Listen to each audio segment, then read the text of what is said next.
Kaylee with Discover Burke County. I am on the summit of Table Rock Mountain right now, enjoying this beautiful view of Hotspill Mountain. It is officially December in Burke County, and it is time that we launch our Winter Hikes Excellent View campaign. Winter is a beautiful time to get out in Burke County because it provides a lot of views that you wouldn't see during the rest of the year because all the leaves have fallen. It's a little bit colder, a little bit clearer, and it's a beautiful time to be outside. But it's really important when you go out this winter that you understand what you need to take so that you can be comfortable and enjoy your time outside.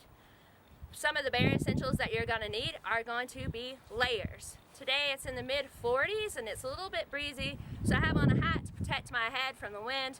I have on a base layer to wick away my sweat as I hike up here, a puffy just to keep me a little bit warmer, and a windbreaker. Also, I'm wearing leggings because the trail's a little bit wet. In the wintertime it could be snowy, and I like to have on pants where they're not dragging and not picking up moisture on the bottom of my pants. I also wear high top boots because when I hike I always carry a pack, usually with camera gear. I usually have about 30 pounds or so in my pack, so the high top boots provide the extra support that I need to get up here. But these are just a few of the bare essentials that you're going to need to get out this winter. And to go over these in more detail, we're going to take you to our local outfitter, CBS Sports, where owner Bryan will go over this in more detail with you.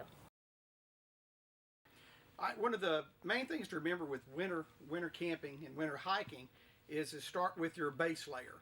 And when we talk about base layer, that's the thing that's going to be against your skin.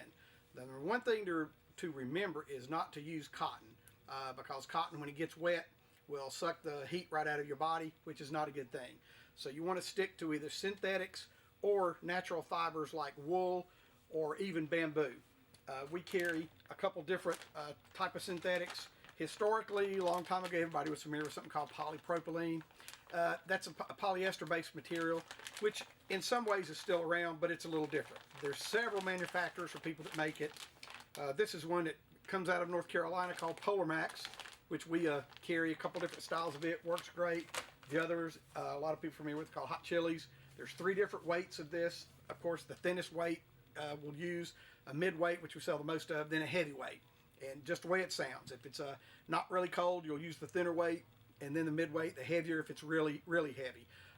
And I mentioned about the natural fibers. This is made out of bamboo, which a lot of people aren't familiar with that. Bamboo feels a lot like cotton, but it's not the same properties. It wicks moisture, and it'll also hold heat, which is really nice. All right, next, after your base layer, you want to do a mid layer. Mid layers can vary anywhere from a synthetic type sweatshirt to a fleece, or even some people will use kind of a wool or flannelish type shirts. We carry here a lot of Patagonia makes anywhere from 100 weights to 200 weight fleeces, which work really great. It could be any, this is a different type of a fleece-based product. Again, the weights can vary depending on what you want to wear. And manufacturers can vary a lot. Yeah, the Columbia piece, which some of them are inexpensive to whatever you want to spend. This is where it just depends on how the temperature is to whether you want to go lightweight if it's in the 40s or if it's down even in the teens. The midweight is this is where you add your insulation.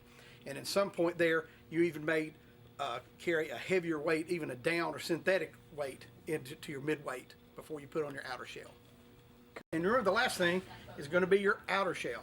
And your outer shell can be one of the most important things besides your base layer because it's going to keep all the outside elements off. And for your outer shell, you want something to be waterproof, and usually it's going to be windproof.